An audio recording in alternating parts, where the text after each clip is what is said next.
by the Canopy Raised High. A reflection on patience and perseverance by Kateb Shunner. Patience isn't glamorous.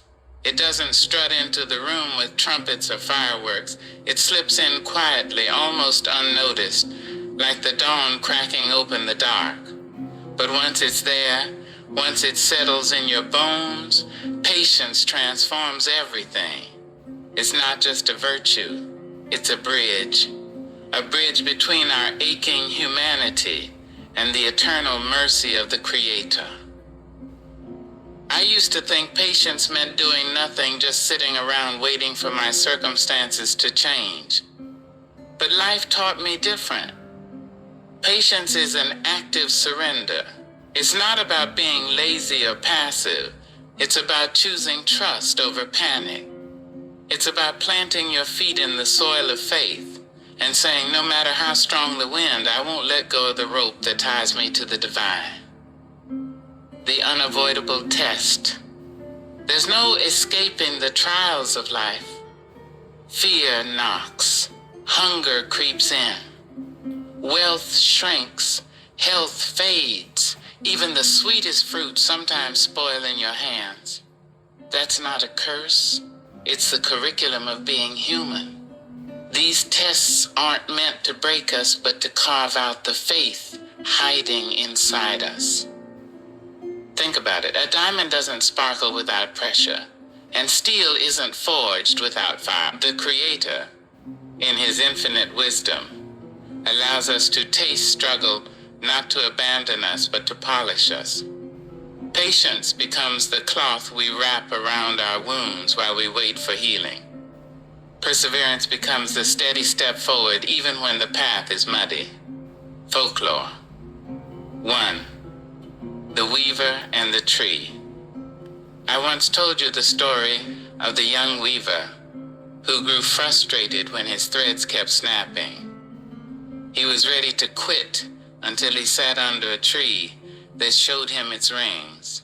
Each storm, each drought, each season of barrenness had pressed another ring into the trunk, making it strong enough to stand.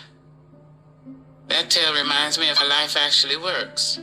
Every hardship, every long night that feels endless is another ring inside us. We can't see it forming, but it's there. And when patience carries us through the seasons, we come out with a kind of strength that isn't easily shaken. Folklore. 2.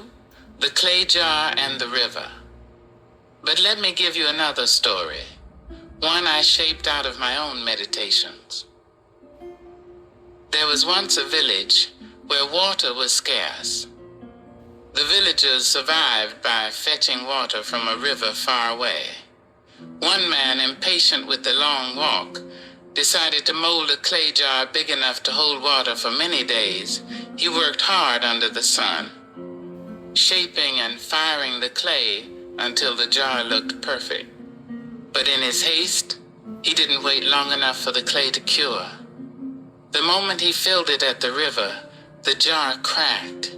Water seeped out, and by the time he got home, it was empty. Frustrated, he smashed it into pieces. An old woman who had been watching laughed gently. "You wanted the water more than the waiting," she said. "But water doesn't stay in jars made by impatience. The river teaches us this. Patience holds more than hands ever can." The man tried again. This time he waited. Days turned into weeks, the clay hardening under the sun. When he finally brought water home, the jar didn't leak a single drop. I love that story because it whispers a truth. When we rush, we ruin, but when we allow patience to season our efforts, the results hold.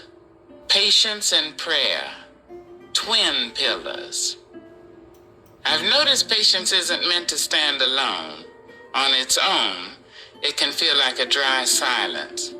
But when you pair patience with prayer, the silence blooms into music. Prayer is like pouring water into the soil, waiting. It nourishes the roots you can't see yet. I've had moments where the only prayer I could manage was a sigh. And you know what? That sigh was heard. Sometimes prayer is eloquent. Sometimes it's messy. Sometimes it's nothing more than tears sliding down your cheek. But patience takes those prayers and tucks them into the folds of time, where the Creator tends to them in ways we can't. Choosing peace when you could choose anger. Patience also shows up in relationships. When someone disrespects you, insults you, or provokes you, patience whispers, "Don't let them rent space in your spirit. That's hard." Anger comes easy. Patience takes work, but it's worth it. I'll be honest, I've had my share of moments where I almost let rage lead. Times when silence felt like weakness and my pride begged me to answer fire with fire. But the Creator keeps reminding me, fire spreads fast and burns indiscriminately. Mercy, forgiveness, compassion, they're the water that keeps the house standing. Patience in those moments is choosing dignity over reaction. It's choosing to protect your peace instead of proving your point. And strangely enough, the more you do it, the freer you feel. The garden of timing. Patience is a garden. Seeds are planted in quiet. Nothing seems to be happening. And yet beneath the soil, miracles are unfolding. The farmer doesn't dig up the seed every day to check on it that would kill it. Instead, he waters it, weeds it, trusts the unseen process. Life is no different. We pray, we wait, we trust. The fruit doesn't appear overnight, but when it does, it's sweeter than anything rushed. Perseverance is just the daily watering, the small, faithful acts of trust that keep the soil ready for the day of harvest. A personal glimpse.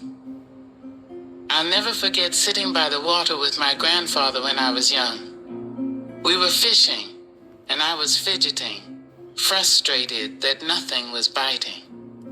He leaned back, let out one of those chuckles that sounded like wisdom wrapped in humor, and said, "Fish don't come to noise, they come to stillness."